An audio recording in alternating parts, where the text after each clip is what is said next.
آپ نے امام حسن رضی اللہ تعالیٰ عنہ سے فرمایا تھا بیٹا 3 لوگوں سے کبھی مشورہ نہیں کرنا۔ حضور کس سے؟ فرمایا بیٹا بزدل سے کبھی مشورہ نہیں کرنا،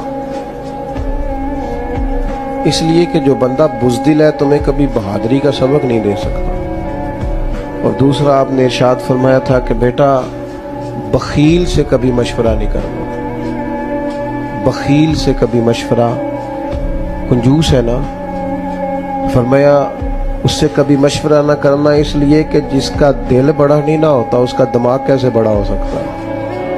اور آپ نے فرمایا تھا حریص سے کبھی مشورہ نہیں کرنا، لالچی بندے سے، اس لیے کہ وہ جب بھی تمہیں رائے دے گا اپنا فائدہ دیکھ کے دے گا، کبھی تمہارے حق میں رائے نہیں دے گا، وہ دیکھے گا کہ حالات کس طرح کے، تو میرے ساتھ کس طرح یہ آدمی ٹھیک چل سکتا ہے، یہ دانائی ہے۔